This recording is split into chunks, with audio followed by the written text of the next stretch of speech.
am a survivor of 2 terrorist attacks. I worked for Morgan Stanley in 2 World Trade Center, which was also known as the South Tower, from 1992 until 9/11, and was on the 70th floor and the 72nd floor of the building when it was bombed in 1993, and I was actually also there on 9/11, so I was there both times. On 9/11, in that morning, I happened to be in a conference room in a meeting where all of us were gathered, and I was looking out the window at the moment of impact of the North Tower getting hit by the plane. So I saw the flames shoot out and the papers fluttering down. We were able to begin evacuating, however, we were still in the building when we got hit by the plane. I was evacuating with a friend of mine, one of my closest colleagues at work, and we started making our way down the stairs. He decided to go to an empty office to call his wife, so we split up and went different ways. He did not make it out. In that moment, I recognized, and afterward, that my life was completely going to be changed forever, because if I could get killed going to work, I better really love my job. So I quit. I left in December 2003, and I went on a 2-year odyssey that landed me in the New York City mayor's office in January 2006. Having this happen to me really reset my inner compass, and I realized I wanted to be in a career that helped solve problems for people who thought their problems could not be solved. So my first job in the mayor's office called upon my experience in calamity and disaster, because I became the Manhattan Director of Community Affairs, which is the mayor's office arm for the community to really have the public engagement necessary.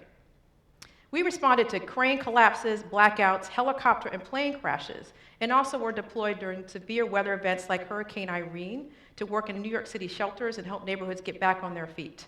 In this field, there are 3 terms that tend to be used to describe efforts to get a community back on its feet after disaster: response, recovery, and resiliency. Given my 2 experiences I just described, I'd like to add a 4th R to that, and that's relationship. Hurricane Sandy really illuminated this for me. There are 3 things about this storm that made it different than many other storms that happened to New York City prior. The first is that it was a very vast wind field. It was 3 times the size of Hurricane Katrina. Secondly, the storm happened at high tide, and it was also a full moon that night, so it was actually a higher tide, and we had 14-foot storm tide, which is one of the highest recorded in 60 years. And thirdly, most storms tend to go northeasterly out to sea, but this storm actually took a westward hook, we call it, and went straight and slammed into the coastline. People often don't realize that New York City is a coastal city.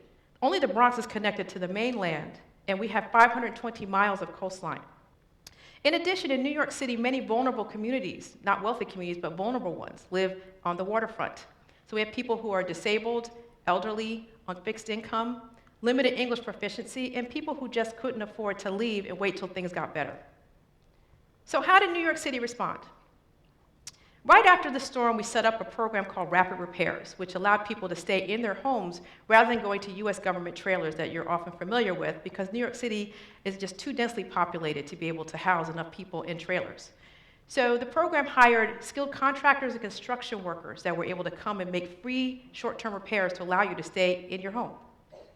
In December 2012, the Special Initiative for Rebuilding and Resiliency was formed, and it was set up to answer 3 questions. What happened during Sandy and why? What could happen in the future? And how do we rebuild in New York City after hurricanes like Sandy and other events that will happen in the future?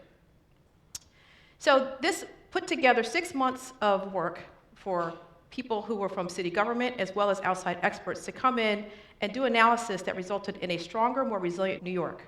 A $20 billion, 400-page plan that contained 257 initiatives to make New York City more resilient.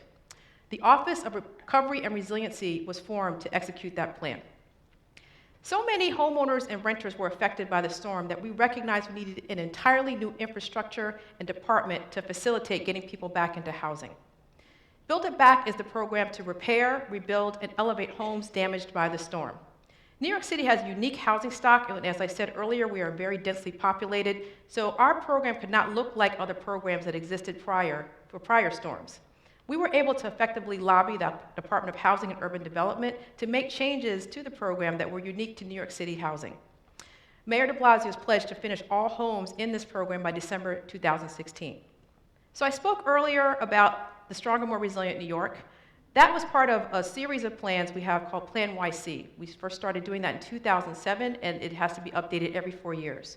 So last year, we renamed that program, or that plan, One New York City, OneNYC, the Plan for a Strong and Just City. And it has 4 visions.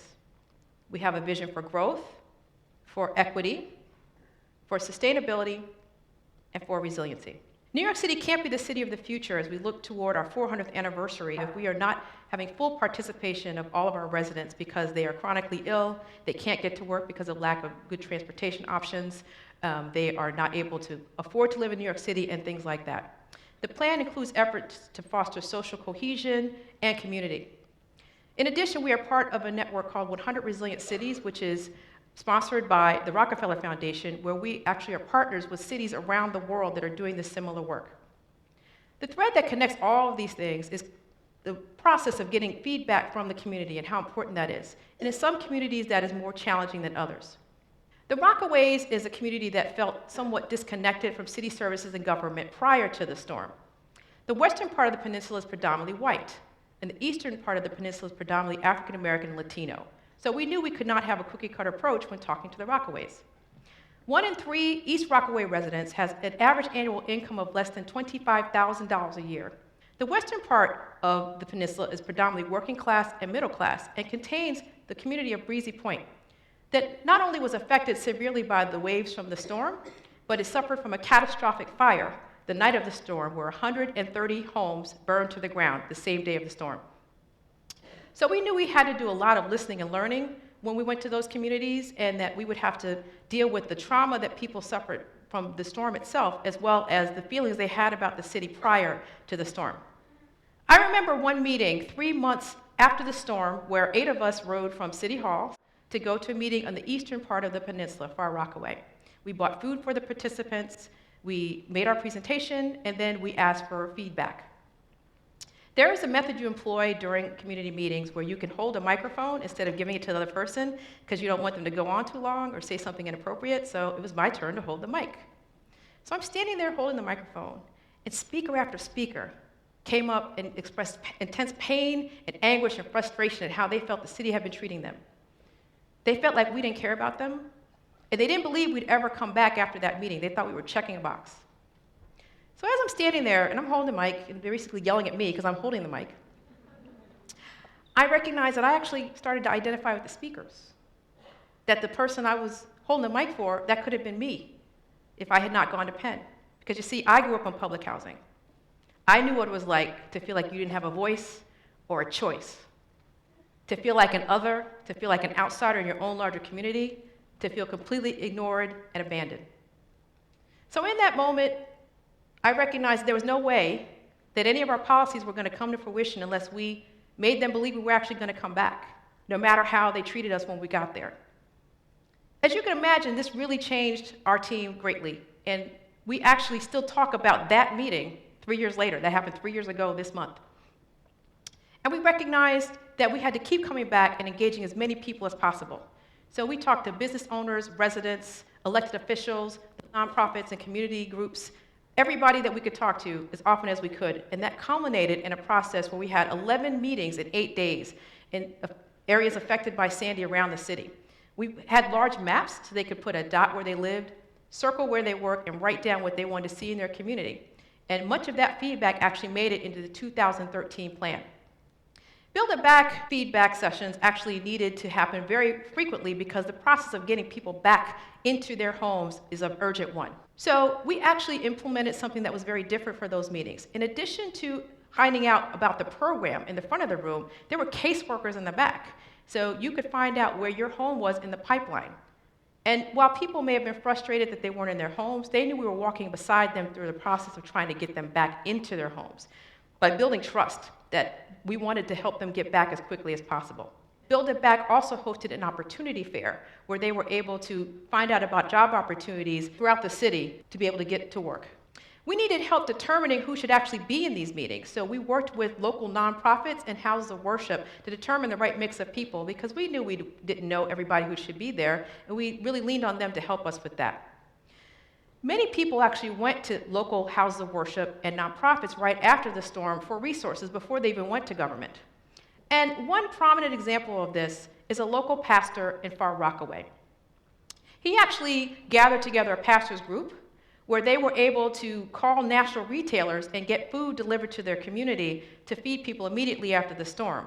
Many people may not remember this, but the power was out for a significant part of time in New York City, in many parts of New York City after the storm. So the only way to get that food was by getting it from the outside. In addition, he became the site for the FEMA distribution center. He was already a community hub and a place that people were used to going for resources, so FEMA actually set up at his site, and they gave out services and food for people for months, daily, from that site. He also was the convener for the community leaders when we were doing our resiliency planning process. We were able to actually have the community leaders meet at his facility. And finally, that opportunity fair that I just spoke about, that was actually hosted at his site as well. So this type of connector between government and residents is something that we want to foster in New York City, and we actually are working with other houses of worship and nonprofits to give them the capacity to do this type of work, to be partners with government rather than government being the entire solution. The tie that binds us together is people. Your policies that you put in place will not be successful unless you involve the people who are going to be the resultants of them, the people who are going to be living those policies out along the way. If we want New York City to be a place where people continue to live, do business, and thrive, you really have to get that feedback. So I go back to my experience evacuating the World Trade Center. In 1993, it took 3 hours to get out of the building. 3 hours. So when the bomb went off in 93, this is not 9/11, this is 93, it took 3 hours to get out of the building. The reason for that is that the stairwells were dark and smoky. You could not see your hand in front of your face. I'm not exaggerating. There were pitch black stairwells, 50,000 people going down 6 sets of stairs. That's it. It took 3 hours. In addition, we had no announcements. Nothing was there to tell us what was going on. And it was actually much more frightening to go down the stairs in the 93 bombing than it was during 9/11. That sounds counterintuitive, but there's 2 reasons for that. The first is that we did not know we had gotten hit by a plane on 9/11 when I was going down the stairs. We had no idea we'd gotten hit. The second reason is the most important one. After we went through the bombing in 1993, Morgan Stanley was the largest tenant of the World Trade Center complex. There were 2,500 workers there, and also the people who run the World Trade Center complex needed to know information. So we actually gave them a lot of feedback. They rerouted all the evacuation routes, and they also changed the way we got out of the buildings. So the stairs then were lighted, with emergency lighted. They also painted them with reflective paint. We had much more frequent fire drills and the like. This saved many lives during 9/11, because you see, we didn't have 3 hours to get out on 9/11. My building got hit at 9:03, and it fell at 9:59. So had I not been given that chance to have those changes made, I wouldn't be standing here talking to you today. So given everything that I have just experienced, that I told you about with the World Trade Center, as well as my work experience, I recognize and know that in order to change an organization, a community, and a city, you have to infuse everything you do with getting the appropriate feedback along the way. Thank you.